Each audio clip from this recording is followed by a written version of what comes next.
Australia is full of so many incredible animals, whether they're native or they've flown, swum, or even hitched a ride here. And even though this is a beautiful country to live, it also poses some really serious threats. But that is where Caversham Wildlife Park comes in.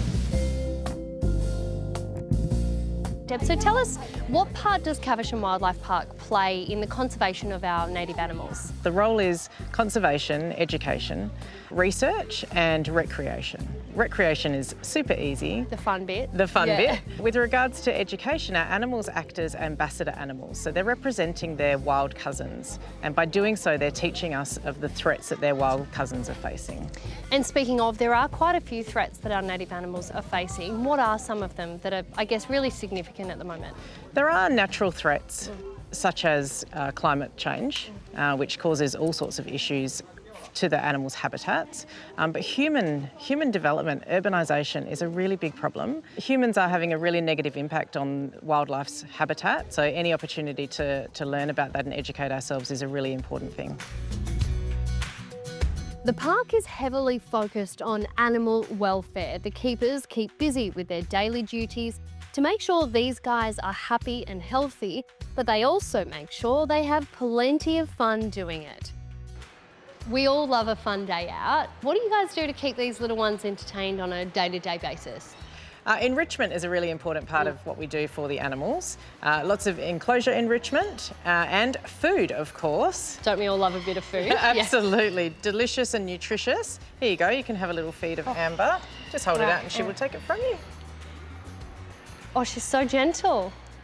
Their diet is very varied throughout the week, but we always make sure that they have some treats as part of their more nutritious diet as well.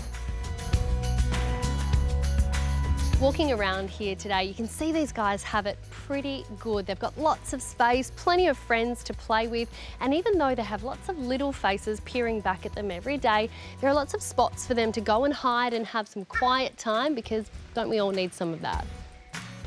Even though Caversham Wildlife Park is family owned and run, it still has to adhere to strict government regulations to make sure each and every animal is well cared for. But the good thing about this park is they really are one big family. Whether it's got 2 legs or 4, fur or feathers, these animals receive the best standard of care. The park chooses to hold the same accreditation as zoos and aquariums, which is no easy feat. Part of that is actually holding something called the 5 domains model. So what is that? The 5 domains model uses modern animal science to assess welfare across the 5 categories, which are health, nutrition, environment, behaviour and the mental domain. Which of course is making sure they have plenty of fun, right? Absolutely, making sure they're thriving. While the park says it adheres to the highest standards, it's places like this that you can actually see it, which means we can teach the next generation just how important it is to have facilities like this and why we need to take good care of not just our pets, but those animals right outside our doorstep.